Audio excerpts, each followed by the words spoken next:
Un saludo a todos nuestros auditores. Estamos aquí con mucho ánimo para comenzar un capítulo más de nuestro programa Un Instante con las Sagradas Escrituras, que se transmite a través de esta su Radio Pinamar 107.9 de la frecuencia modulada. Y una vez, como cada día de estudio, estaba con mi hermano Andrés. ¿Cómo estás, Andresito? Muy bien, pastor, muchas gracias. Contento, como decías tú, en este día, estos días de verano ya. Así estos es. Días de verano. Bueno, preparándonos para estudiar. Hoy día, continuando con el capítulo 8 de Mateo, y vamos a entrar a una sección, la última sección del versículo 28 al 34, que tiene varias, es una situación muy especial a la que se ve enfrentado nuestro Señor Jesucristo en su tránsito, ¿no es cierto?, de 3 años, y que no fue la única ocasión, y ya vamos a explicar por qué, en que él se ve enfrentado, ¿no es cierto?, a personas endemoniadas, personas donde se manifiesta abiertamente la posesión demoníaca. Una de las cosas que nosotros tenemos que entender es que cuando nuestro Señor Jesucristo estuvo caminando como un ser humano, como un hombre sobre esta tierra, o específicamente en la tierra de Israel, Jesucristo provocó un impacto gigantesco, más que en el mundo físico, entre las personas que estuvieron con él, o que vivieron con él, o que fueron testigos de todo lo que Jesús dijo e hizo. El impacto mayor se produjo en el mundo de las tinieblas. El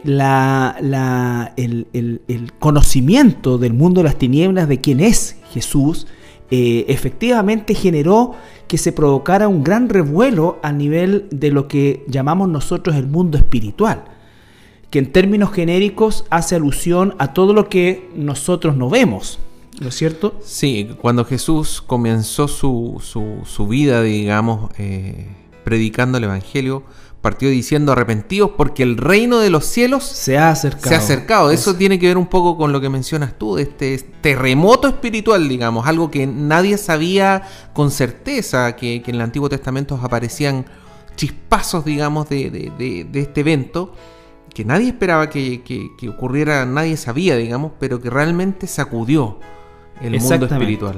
El mundo de las tinieblas, no nos olvidemos que intentó terminar con la vida de Jesús desde el momento de su nacimiento, desde su infancia, ¿no es cierto? Y sin duda alguna intentó hacerlo muchas veces, pero las que están registradas en la Escritura, de las más notables, está por supuesto lo que se llama el tiempo de la tentación, esos 40 días que Jesús pasa en el desierto, y que en definitiva provocan que Satanás mismo en persona tratase de que él abortara la misión para la cual había venido a este mundo. Entonces, esta es una de esas escenas insignes en que Jesús confronta directamente a el mundo de las tinieblas, en este caso a través de una persona, un ser humano común y corriente, pero que estaba poseído por demonios. Así es. Versículo 28. Cuando llegó a la otra orilla, a la tierra de los Gadarenos, vinieron a su encuentro 2 endemoniados que salían de los sepulcros, feroces en gran manera, tanto que nadie podía pasar por aquel camino. Y clamaron diciendo: ¿qué tienes con nosotros, Jesús, Hijo de Dios? ¿Has venido acá para atormentarnos antes de tiempo? Estaba paciendo lejos de allá de ellos un hato de muchos cerdos, y los demonios le rogaron, diciendo: si nos echas fuera, permítenos ir a aquel hato de cerdos. Y él les dijo: id. Y ellos salieron y se fueron a aquel hato de cerdos, y he aquí todo el hato de cerdos se precipitó en el mar por un despeñadero, y perecieron en las aguas. Y los que apacentaban huyeron, y viniendo a la ciudad contaron todas las cosas y lo que había pasado con los endemoniados. Y toda la ciudad salió al encuentro de Jesús, y cuando le vieron, le rogaron que se fuera de sus contornos. Bueno, este es un pasaje que también lo podemos encontrar en Marcos capítulo 5 y en Lucas capítulo 8. Ahí podemos encontrar más detalles. Por ejemplo, uno de ellos menciona de que uno de estos endemoniados fue encadenado en alguna instancia y que llegó a romper sus cadenas. Pero sí encontramos, digamos, que lo que aparece acá en el versículo 28, digamos, que al ver a Jesús lanzaron, en el caso de, Lucas 8:28 dice, al ver a Jesús lanzó un gran grito y postrándose a sus pies exclamó a gran voz, ¿qué tienes conmigo, Jesús, Hijo del Dios Altísimo? Te ruego que no me atormentes. Que nos llama la atención, digamos, el hecho de que vemos aquí la autoridad de Jesús. La autoridad de Jesús incluso en el ámbito de las huestes del mal. Se arrodilló, dice ahí, se postró. Bueno, acá hay varias cosas que surgen. Una de ellas, y quizás la más importante, lo que tú estás mencionando, el concepto de la autoridad. Porque las personas que sin duda veían esto, quizás podían atribuir la situación a muchas cosas. La gran mayoría aceptaba el hecho de que eran personas que estaban poseídas por espíritus inmundos o demoníacos. Pero lo importante de esto era que Jesús, el encuentro de estos espíritus, de estos demonios con Jesús, provoca inmediatamente cosas que ellos certifican siendo agentes de Satanás. Sin embargo, certifican verdades que ni aún para los propios hombres eran consideradas. Ellos dicen, ¿qué tienes con nosotros, Hijo de Dios? Fíjense ustedes que Jesús a lo más fue llamado por sus contemporáneos como rabí, maestro. Exacto. ¿No es cierto? De hecho, en el juicio ante el Sanedrín, lo que finalmente termina condenando a Jesús es la propia declaración de sí mismo que Él es el Hijo de Dios. Y estos seres de las tinieblas, lo primero que hacen es reconocer quién es Jesús. Entonces, por eso es que hablaba que el terremoto, como bien dijiste tú, que se produjo, tuvo una repercusión mucho más grande en el mundo invisible que en el mundo visible. Para el mundo visible era solo una persona, un maestro, un rabí, un hombre que hacía milagros, un hombre que tenía poderes especiales, pero no era Dios. Para los demonios sí era Dios. Por eso es que ellos corren y usan este cuerpo que está completamente a merced de estos demonios para manifestar la autoridad de Jesús a través de lo que significa el postrarse. Ellos le ruegan que no los atormente antes de tiempo, es decir, ellos saben perfectamente cuál es su destino, cuál es el destino de ellos. Entonces son todas verdades de las cuales hasta el día de hoy la gente en general desconoce, trata, digamos, si es que de alguna manera recibe algún tipo de información, trata de soslayarla o de ridiculizarla. Sin embargo, nos damos cuenta aquí de que el mundo de las tinieblas sabe perfectamente quién es Jesús, sabe perfectamente cuál es el destino de ellos final, sabe que no tienen perdón, y por eso es que ellos están tan preocupados y ocupados, mejor dicho, en confundir al ser humano y en engañar al ser humano. Pero aquí están frente a Dios mismo. Están frente a Dios mismo y les extraña la presencia del Hijo de Dios. Exacto. Les llama la atención. Ellos saben que van a ser atormentados, ellos saben cuál va a ser su destino, pero preguntan, ¿por qué no has venido a atormentar? Antes de tiempo. Antes de tiempo. Entonces, nosotros lo que sabemos es que estos demonios son ángeles caídos, que la Biblia dice que cuando Satanás, que también aparece por el nombre Lucifer, ¿cierto?, se rebeló contra Dios, 1/3 de los ángeles se unieron a Lucifer. Estos serían los ángeles caídos. Segunda de Pedro, capítulo 2, versículo 4, dice, porque si Dios no perdonó a los ángeles que pecaron, sino que arrojándolos al infierno los entregó a prisiones de oscuridad, para ser reservados al juicio. Entonces, todos estos... Hay la verdad que en en el estudio de los ángeles, ¿no es cierto?, es que se podría llamar angiología, pero es el estudio de los vasos sanguíneos del corazón. Pero el estudio de estos seres, caídos todos por supuesto, la Biblia nos enseña varias categorías, por así decir. Hay una categoría que está en prisiones de oscuridad que la Biblia llama ese lugar el Tartarus, que es un lugar donde están prisioneros, por así decir, y ellos no tienen acceso a nosotros. No, ellos están... Se supone que es como la peor categoría. La peor categoría. Que está reservada solamente para el final de los tiempos. Exactamente. Hay otros que se encuentran en el lugar que se llama el abismo. De hecho, no hay ningún ángel caído en el infierno. Para que ustedes sepan, en el infierno hay hoy solamente seres humanos que rechazaron la salvación de Jesucristo.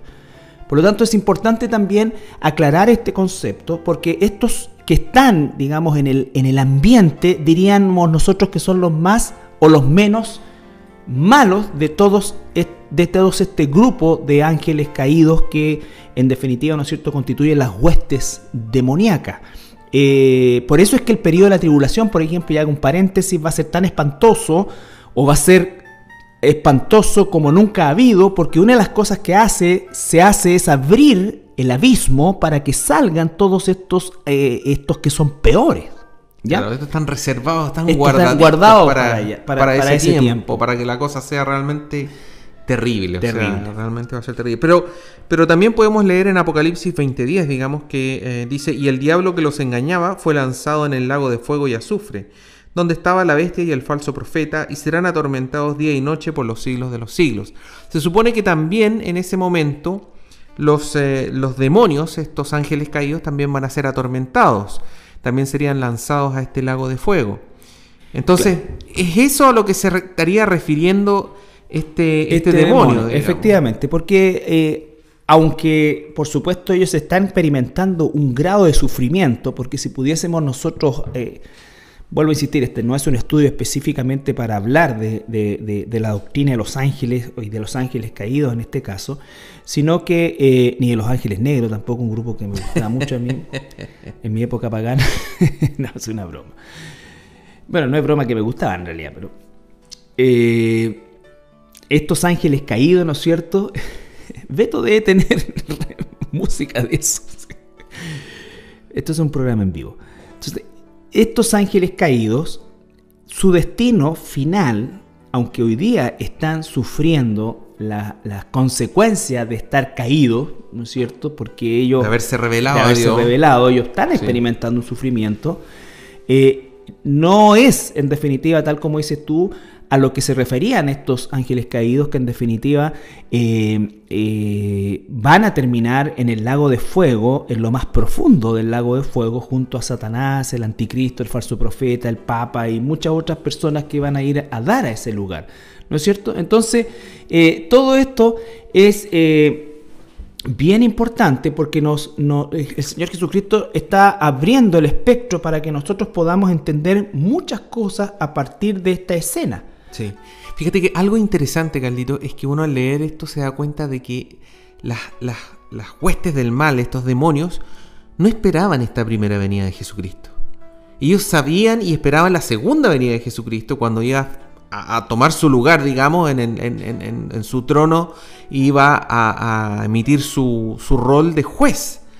Pero no esta primera venida de Jesucristo, no lo esperaban. Era una misión secreta, por así decir, ¿cierto? Eso es lo que hace justamente la diferencia de que Satanás no es omnisciente. Recuerda que la Escritura también dice que si él hubiese sabido que Jesús iba a resucitar, no lo habría crucificado. Exactamente. Entonces, son cosas que también vamos aprendiendo a la luz del estudio de la Escritura.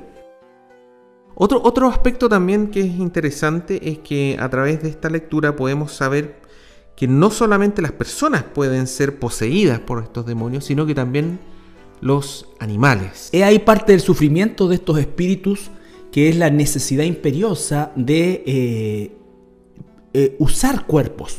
Por alguna razón, ellos están en un estado en el cual, si no están asociados, ¿no es cierto?, a un cuerpo, ya sea, como bien dices tú, de un animal o de personas de preferencia, ¿no es cierto?, existe un sufrimiento de esto. Entonces, ellos por eso desesperadamente piden eso. Sin embargo, nos damos cuenta de que la maldad en ellos es tal que salen de estas personas, van a donde están los cerdos y se precipitan y matan a los propios, por así decir, depositarios de ellos, donde ellos podían encontrarse. Entonces, la maldad genera maldad, y finalmente la maldad nunca deja de autodestruirse. Incluso la maldad siempre es también autodestructiva. Entonces, lo increíble de esto es que todo esto transcurre en un nivel de las tinieblas, en los cuales, por así decir, están hablando en el verdadero plano, y encontramos a los seres humanos hablando y viendo esto en el plano más ciego y más sordo, en el sentido de que la gente no ve esto, sino que siente temor, miedo, y lo único que quiere es que Jesús salga de su contorno, se vaya del lugar para que no haya estos trastornos. ¿Quién sabe? Claro. Pero ahora, no hay una por así decirlo, una asimilación de no lo hay que realmente, un mayor entendimiento de lo que está sucediendo. Claro, tras bambalinas, por así decir. Sí, fíjese, eso es lo importante de leer estos otros capítulos en paralelo, digamos, Marcos 5 y Lucas 8, porque ahí hacen mención que este hato de cerdos que aparece acá en Mateo, son 2.000 cerdos aproximadamente, dice. 2.000 cerdos. Entonces, uno tiene que imaginarse esta situación de estas dos personas que no dejaban que la gente pasara, que eran muy violentos, que alguna vez a uno por lo menos le pusieron cadenas, rompió las cadenas. Es decir, eso era algo que todo el mundo sabía. Eso es algo que todos sabían, que no se podía pasar por ahí. Vemos que Jesús habla con estas personas, que se le arrodilla más encima a Jesús. Y por otro lado, que le dicen que los mande a unos cerdos. Jesús le dice, da la instrucción, la orden, ejerciendo nuevamente su autoridad. Y estos 2.000 cerdos se lanzan por un despeñadero. O sea, desde el punto de vista carnal, como dices tú, una persona que realmente estas cosas las escucha, pero no cree tanto, y ve todo esto ocurrir, se espanta, realmente se espanta. Aparte de la pérdida económica que significaba perder 2.000 cabezas de cerdo.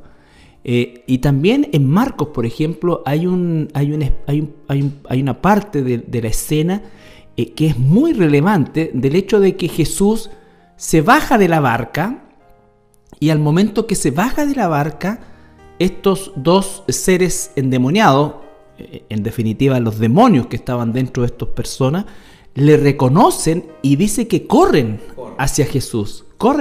Entonces vemos todo esto que realmente se revela ante nuestro entendimiento hoy. Y vemos a la vez también la ceguera espiritual en que vivía el pueblo de Israel, de no saber quién era la persona que tenían delante, al Señor Jesucristo. Los demonios lo reconocieron como Hijo de Dios, lo reconocieron como Dios, se sujetaron a su autoridad, ¿no es cierto? Y sin embargo van a terminar en el lago de fuego. Y los seres humanos reaccionaron como quizás, y no es por criticarlo, ¿no es cierto?, ni debemos hacerlo, pero reaccionaron como quizás cualquiera de nosotros sin el conocimiento habría reaccionado. O sea, no queremos tener ese tipo de problemas o conflictos, porque por último ya estábamos acostumbrados a vivir con estos dos locos que vivían por allá, y con que uno no pasara por allá era suficiente. ¿Entiendes? Pero ¿quién es esta persona? ¿Quién es este que produce esto? Y que más encima dice al final, digamos, de que estas personas terminaron vestidas, ordenadas, con su pensamiento cabal, dice, con su mente cabal. Es decir, ¿quién es esta persona que viene y da este tipo de órdenes? Que tiene este poder. Es terrorífico, digamos, porque nos damos cuenta de que hay un mundo sobrenatural, hay un, por así decir, una dimensión sobrenatural que nosotros no estamos acostumbrados a pensar en ella. Exacto, y que escapa totalmente a nuestros sentidos físicos. No tenemos nosotros la capacidad, no hay nada espiritual en nosotros. No hay nada espiritual desde el punto de, no hay nada sobrenatural en nosotros desde el punto de vista de que cuando se dice esta persona tiene una percepción especial o tiene desarrollada esta área, no es así. Nosotros tenemos solamente sentidos físicos. Todo lo sobrenatural o viene de Dios o viene de Satanás.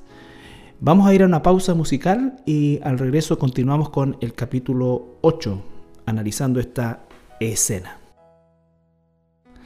Bien, estamos de regreso y bueno, y comentábamos fuera de micrófono que también le comentaba a Andrés y a Pablito que estamos aquí juntos haciendo el programa, que yo tuve la oportunidad de estar en esa zona, porque una de las características de la tierra de Israel son los espacios reducidos, es decir, no son extensiones gigantescas como por ejemplo hablar de sitios en el desierto de Atacama o en otros lugares de nuestro país, no, son lugares muy muy acotados. Por lo tanto, las probabilidades arqueológicas de que los lugares sean relativamente exactos son altas, y cuando uno cruza desde Capernaum, que era el trayecto habitual, ¿no es cierto?, hacia la parte de la Galilea de Tiberíades, existe una pequeña desviación en esa ruta habitual que es hacia la zona de Gerasa o Gadara, que también se conoce de las dos maneras, Gerasa o Gadara. Y la verdad que a poco andar uno se encuentra justamente con una montaña no muy alta, porque tampoco son altas las montañas en Israel, que tiene uno de sus extremos un corte a pique, pero así como quien dice un sacado extenso, es un verdadero abismo que va a dar a un roquerío o a un pedregal, y que los lugareños de mucho tiempo han llamado a ese lugar el abismo de los cerdos, ¿ya?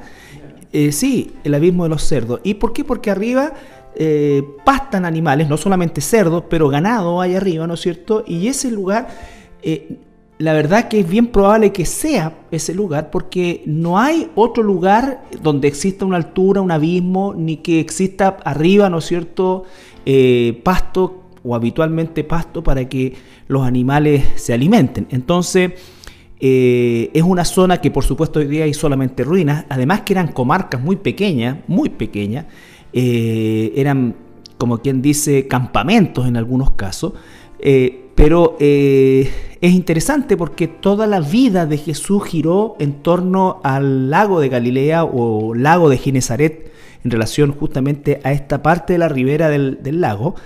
Y es muy interesante por el hecho de que justamente les comentaba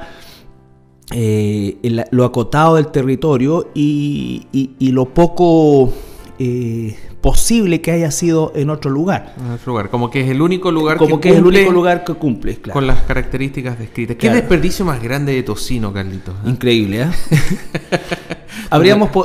Bajo la gracia habríamos podido comer ese tocino endemoniado o ex endemoniado.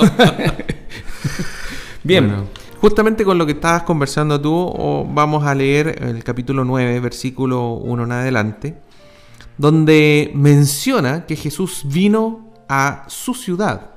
Así que vamos a leer Mateo capítulo 5, versículos 9, capítulo 9, versículos 1 al 8. Entonces, entrando Jesús en la barca, pasó al otro lado y vino a su ciudad. Y sucedió que le trajeron un paralítico, tendido sobre una cama. Y al ver Jesús la fe de ellos, dijo al paralítico: Ten ánimo, hijo, tus pecados te son perdonados. Entonces algunos de los escribas decían dentro de sí: Este blasfema. Y conociendo Jesús los pensamientos de ellos, dijo: ¿Por qué pensáis mal en vuestros corazones? Porque ¿qué es más fácil decir: los pecados te son perdonados? ¿O decir: levántate y anda? Pues, para que sepáis que el Hijo del Hombre tiene potestad en la tierra para perdonar los pecados, dice entonces al paralítico: levántate, toma tu cama y vete a tu casa. Entonces él se levantó y se fue a su casa, y la gente al verlo se maravilló y glorificó a Dios, que había dado tal potestad a los hombres.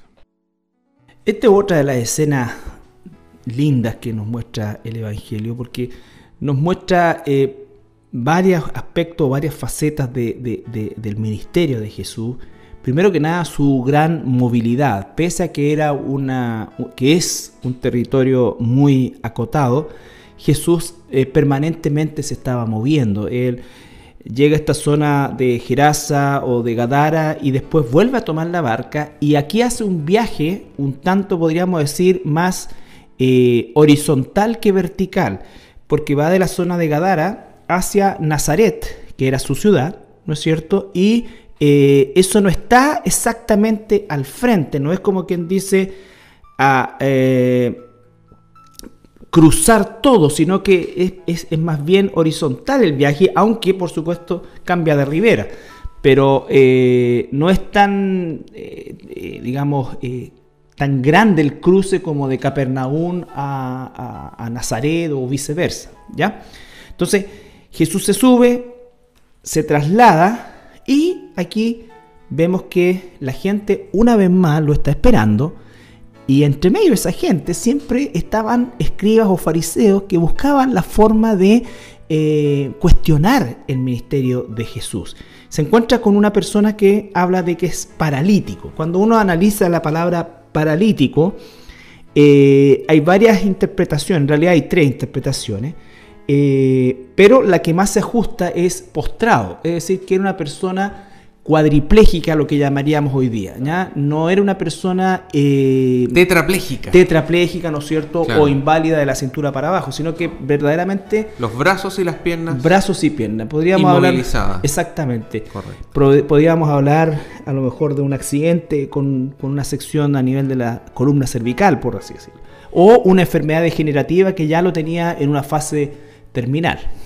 Mira, fíjate que en este mismo pasaje lo podemos encontrar en Marcos capítulo 2 y da un poco más de detalle, porque aquí lo que nosotros estábamos leyendo en Mateo dice de que le trajeron un paralítico tendido sobre una cama, nada más, no sale mayor antecedentes, pero en Marcos capítulo 2 dice de que habían 4 hombres y que estos 4 hombres se habrían subido al techo de la casa donde estaba Jesús.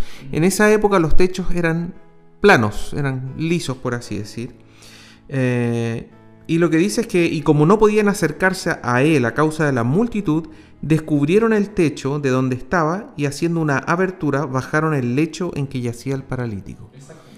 Entonces, esto le llamó la atención a Jesús. Él vio... Eso es justamente lo que él dice, que la fe de ellos, claro. Aquí que estamos leyendo en Mateo. Claro, porque en el fondo es todo un esfuerzo, un trabajo, subirse al techo. Todo, un riesgo.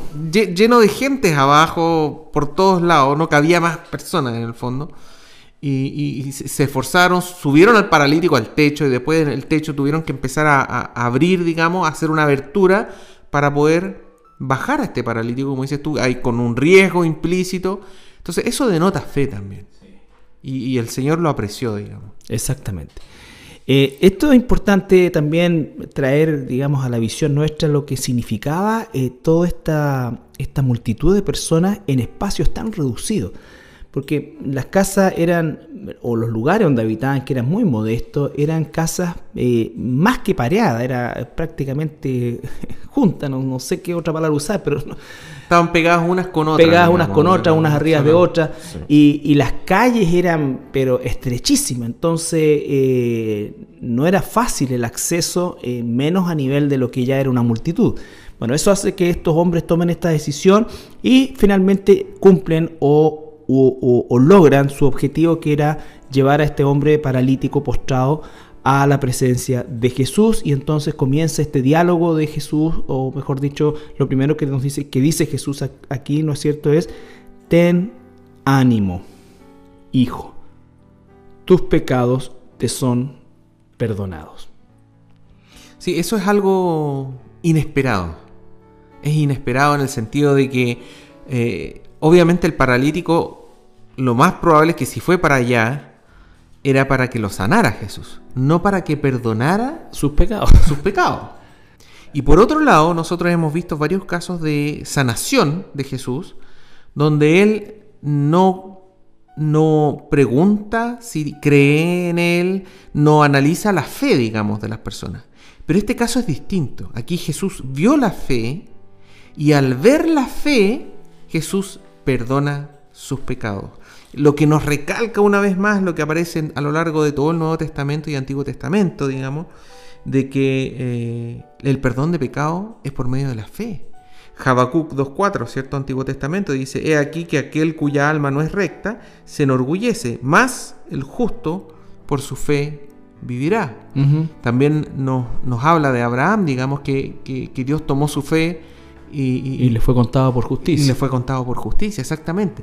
El perdón de pecado es por medio de la fe, no por las obras, sino por la fe. Entonces, sí. Otra cosa que es importante que vemos, a pesar de la fe de este hombre, lo que este hombre estaba buscando, lo que los parientes o personas cercanas a él que hicieron todo este esfuerzo estaban buscando, era, tal como dices tú, la sanidad. Pero Jesús tenía claro cuál era la verdadera necesidad de este hombre, y no solamente este hombre, sino que de todo ser humano, que es justamente el perdón de los pecados. El perdón de los pecados. Entonces, por eso es que parte por esto. La reacción inmediata del fariseo o del escriba que aparece ahí, y es una reacción que él no manifiesta verbalmente, sino que él lo piensa, y ahí vemos también la dimensión de Jesús como Dios, que él sabe lo que estaba pensando.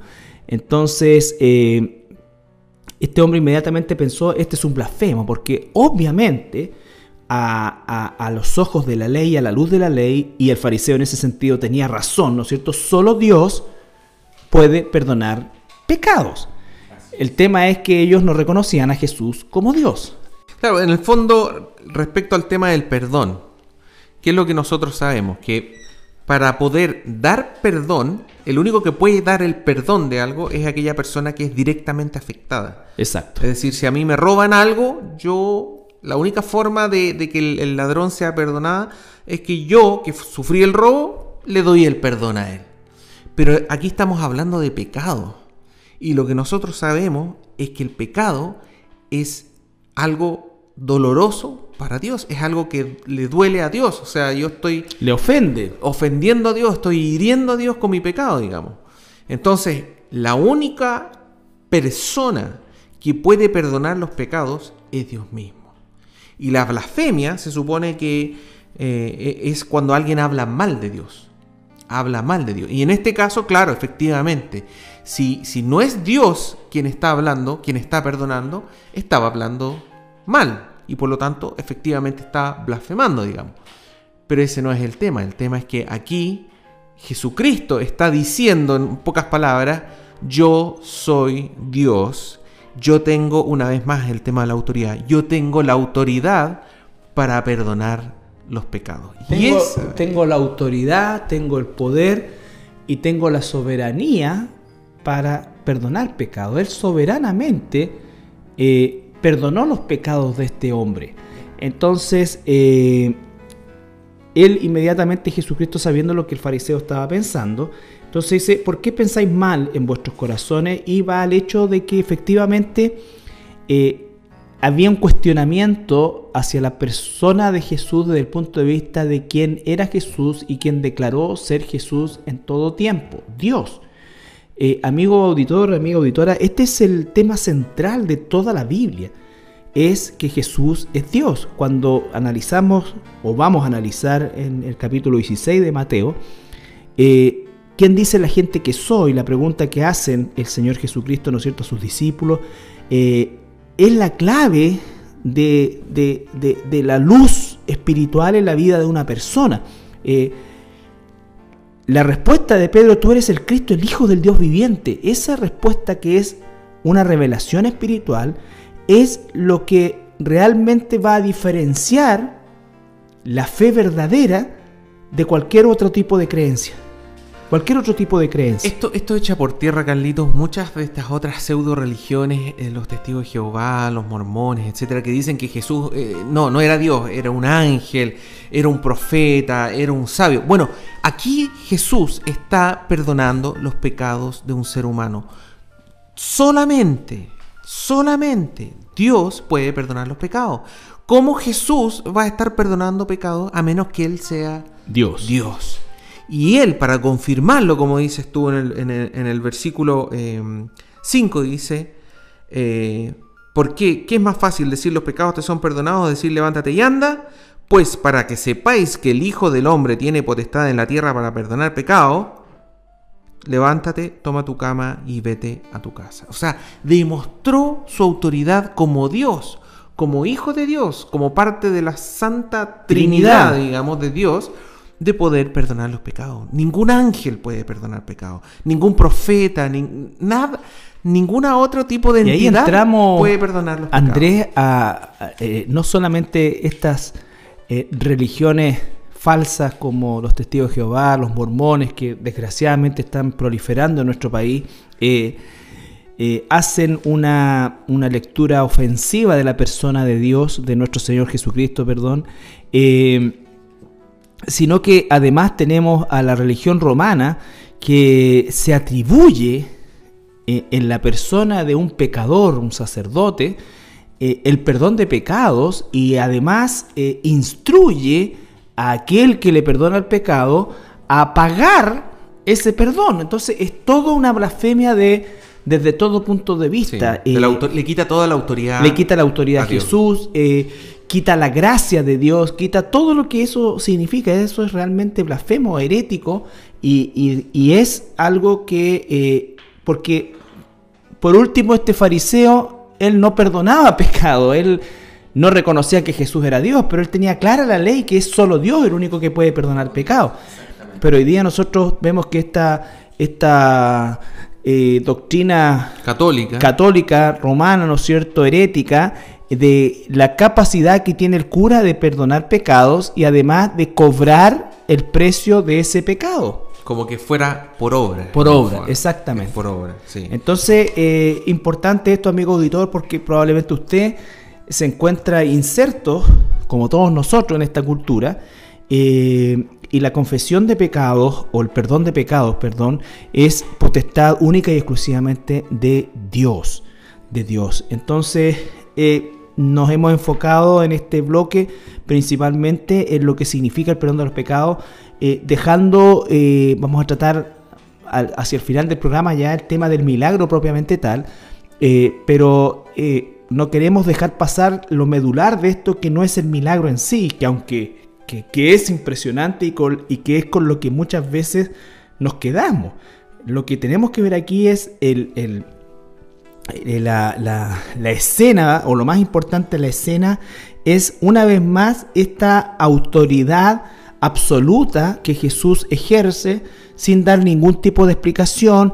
Él perdona pecados, él demuestra autoridad sobre los demonios reconocen esa autoridad, ¿no es cierto? Y ahora él manifiesta en función de esa autoridad el perdón de los pecados y su poder sobre la enfermedad, que es consecuencia del pecado, en términos de que todo lo que nosotros sufrimos como seres humanos es producto de una caída que experimentó la raza, ¿no es cierto? Y por eso nos enfermamos, por eso morimos y todo lo demás. Jesús declara perdón de pecados y demuestra la autoridad sobre la enfermedad, sobre todo aquello que a él no podía afectarle porque en él no había pecado. ¿Ya? Bueno, vamos a ir a la siguiente pausa musical y finalizamos esta sección del capítulo 9 al regreso. Continuamos con el estudio y ya ahora nos vamos a enfocar un poco más en el milagro.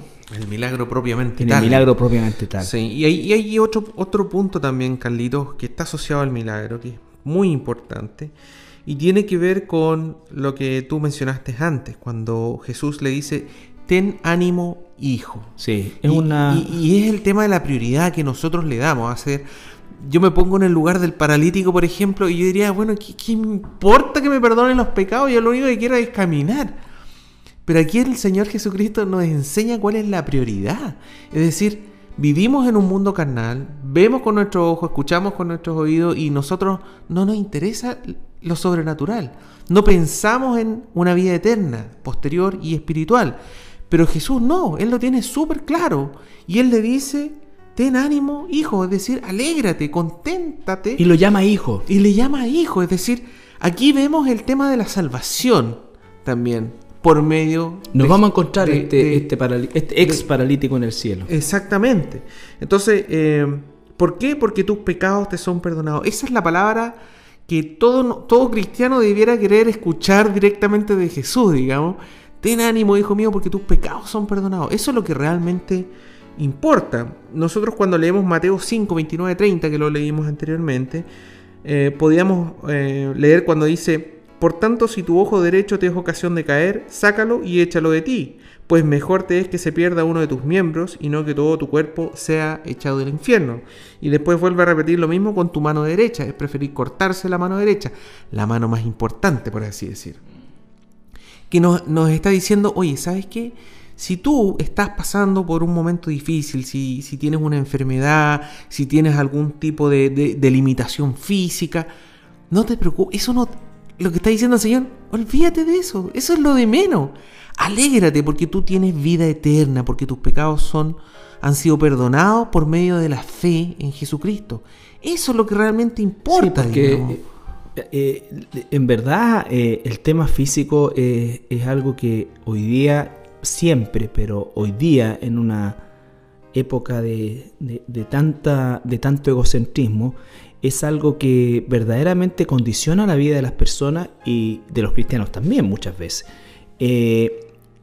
Pero hay algo que es importante entender, o sea, no es que deseemos tener una mala salud física, pero tal como dices tú, todo lo que vivamos, ¿no es cierto?, va a ser siempre pasajero, siempre va a ser pasajero. Desgraciadamente, mucha gente sana físicamente va a terminar igual en el infierno. Entonces, las palabras de Jesús en ten ánimo, antes de hacer el milagro, que el milagro lo hace principalmente, según lo que está escrito acá, como la demostración de la autoridad de perdonar pecados, lo que le da la autoridad sobre la enfermedad, lo que le da la autoridad sobre todo aquello que a él no lo afectaba. Pero va a haber muchas personas físicamente sanas, pero no perdonadas por Dios. Entonces eso es una... Hubo personas que Jesús sanó, que no los trató de hijo, ni que se le habían perdonado. O sea, hay personas que Jesús sanó, que iban a vivir su vida sana, con un cuerpo sano, pero que iban a morir y que después eventualmente van a estar en el lago de fuego. Entonces, ¿cuál es el tema aquí? El tema es el gozo que debemos tener todo aquel hijo o hija de Dios que ha recibido perdón por sus pecados, digamos. Salmo 32, versículos 1 al 2 dice: Bienaventurado aquel cuya transgresión ha sido perdonada y cubierto su pecado. Bienaventurado el hombre a quien Jehová no culpa de iniquidad y en cuyo espíritu no hay engaño. Entonces, ese es el énfasis que debemos tener nosotros en nuestras vidas. Independiente de las dificultades, independiente de las posibles limitaciones que vamos a tener, que tengamos ahora o que vayamos a tener en algún momento en nuestras vidas, hay otro aspecto que es mucho más importante, que es totalmente ajeno a nuestros ojos, a nuestros sentidos. Incluso a nuestras prioridades como cristianos hablo. Por eso es que el Señor nos recuerda en su palabra también que uno debe colocar la vista en las cosas de arriba. No para escapar y abstraerse de algo, sino que realmente para vivir con eso que Jesús le dijo a este hombre: ten ánimo. Nosotros, la verdad es que la vida, conversaba yo con mi hermano Gilberto la semana pasada, que veíamos la vida de las personas sin Dios, qué terrible, qué opaco, qué sin brillo, qué sin esperanza, en el sentido de que se nace, se muere, se casa, nos casamos, tenemos hijos, nietos y después nos morimos. O sea, ¿es eso solamente la vida? Lo pasajero, tal como dice la Escritura, como la hierba del campo, que hoy nace y en la tarde está muerta. Entonces, qué importante es que usted entienda que por sobre cualquier cosa, usted y nosotros también nos recordemos siempre que por sobre cualquier cosa que nosotros experimentemos en esta vida, tanto aquellas cosas que nos producen placer o que nos producen bienestar, o si no estamos, como decía Andrés, hoy bajo una condición física limitada o afectada, eventualmente podemos llegar a estarlo. Dios tiene propósito en todo, pero lo más importante y lo único relevante en verdad es el hecho de que ¿qué va a pasar con su alma? Este hombre recibió la salvación. Si incluso él no hubiese recibido la sanidad, eso habría sido lo más importante de su vida. Lo que impresionó a la gente, dice, es que en el versículo 8 la gente al verlo se maravilló y glorificó a Dios. Pero se maravilló y glorificó a Dios, ¿no es cierto?, por ver caminar a este hombre, o ver a este hombre, en Marcos dice que al instante se levantó, es decir, una cosa inmediata, no se demoró un par de segundos en incorporarse, es como al instante se levantó, es decir, una sanidad perfecta, una restitución perfecta de su salud, no una cosa parcial, pero nadie se maravilló cuando le perdonó los pecados. Le perdonó los pecados, exacto, lo cuestionó un hombre que pensó y cuestionó a un fariseo, pero la impresión y el gloria a Dios vino cuando caminó, y eso desgraciadamente ocurre todavía en nuestras iglesias cuando hay tanta obsesión por los milagros, por en definitiva mejorar el tipo de vida que tenemos acá. Y por favor, esto puede sonar contradictorio, no estoy pidiendo tener una mala calidad de vida, lo que estoy diciendo es que hay una prioridad y a nosotros nos sigue inspirando y haciendo glorificar a Dios solamente o en gran medida las cosas físicas. Le damos gloria a Dios porque encontramos un trabajo, le damos gloria a Dios por esto, pero no es ese nivel de gratitud permanente que vivimos nosotros por ser salvos. Por eso es que uno tiene que vivir eternamente agradecido, en primer lugar y casi exclusivamente dando gloria a Dios todos los días, porque estamos inscritos en el libro de la vida. Yo me recuerdo ese pasaje cuando los discípulos llegan y ellos, al igual que esta gente, llega absolutamente impresionada de todo lo que podían hacer, que lo hacían porque Jesús les delegó un poder pasajero en ese momento para expandir, ¿no es cierto?, esto. Pero la respuesta de Jesús es contundente en el sentido que Él dice, ustedes no se alegren por esto. Esto no es nada. Esto no es nada. Yo vi a Satanás caer del cielo.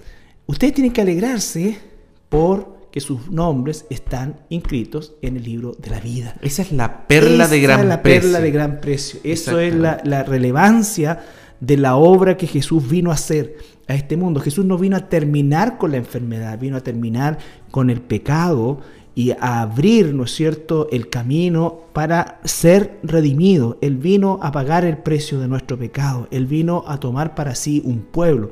Él vino a salvar lo que se perdió en Edén. Entonces, todo lo demás, por supuesto que es parte del proceso. Pero la realidad es tan triste que justamente la vida de Jesús pública se caracterizó durante los primeros 2 años por una inmensa multitud persiguiéndolo, demandándole a Jesús milagros, ¿no es cierto? Uno tras otro.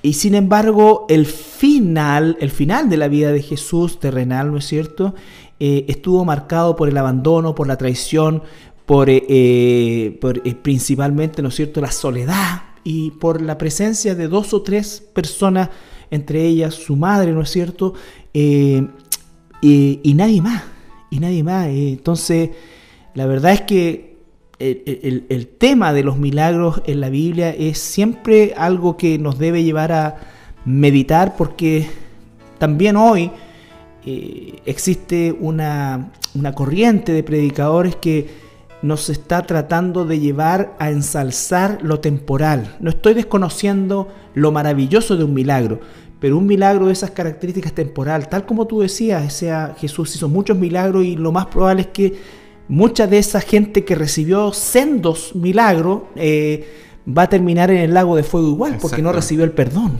En este caso nos consta de que esta persona está en el reino de los cielos hoy en día. Y por eso hacemos tanto hincapié en eso, más que en el milagro en sí, que de por sí es una situación fantástica, ¿no es cierto?, que el Señor puede hacer.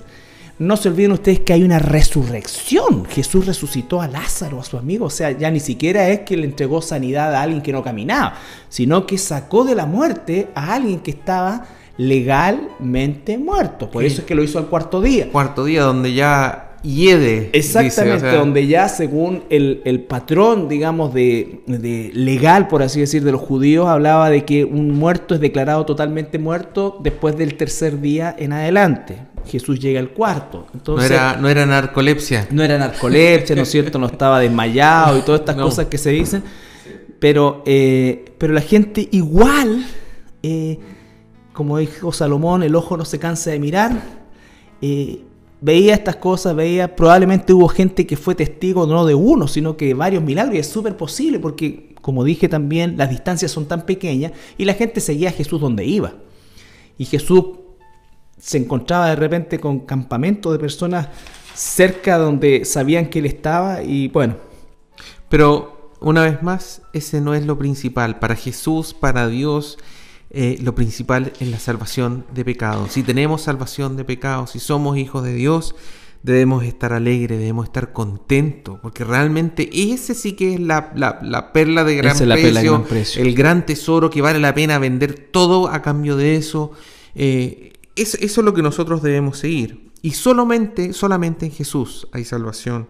Nosotros podemos leer en Hechos 4, 11 y 12, dice: este Jesús es la piedra reprobada por vosotros los edificadores, la cual ha venido a ser cabeza de ángulo. Y en ningún otro hay salvación. Ese es el apóstol Pedro, inmediatamente después de todo el proceso del nacimiento de la iglesia, que es llevado prisionero, y este hombre que terminó su periodo de los evangelios como un cobarde, ¿no es cierto?, aparece ahora investido del Espíritu Santo, con una valentía y una osadía que los mismos escribas, cuando lo hacen salir, dicen: ¿verdad?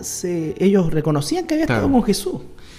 Hechos 4, versículo 12, una vez más, repito, dice: y en ningún otro hay salvación. En ningún otro hay salvación, porque no hay otro nombre bajo el cielo dado de los hombres en que podamos ser salvos. Solo en Jesús. Solo en Jesús. Bueno, amigos auditores, queremos darles las gracias por su sintonía y despedir este programa, ¿no es cierto?, rogándole al Señor que usted busque ese perdón de Dios, que le pida, se arrepienta delante de nuestro Señor Jesucristo para que Él le conceda ese arrepentimiento para salvación.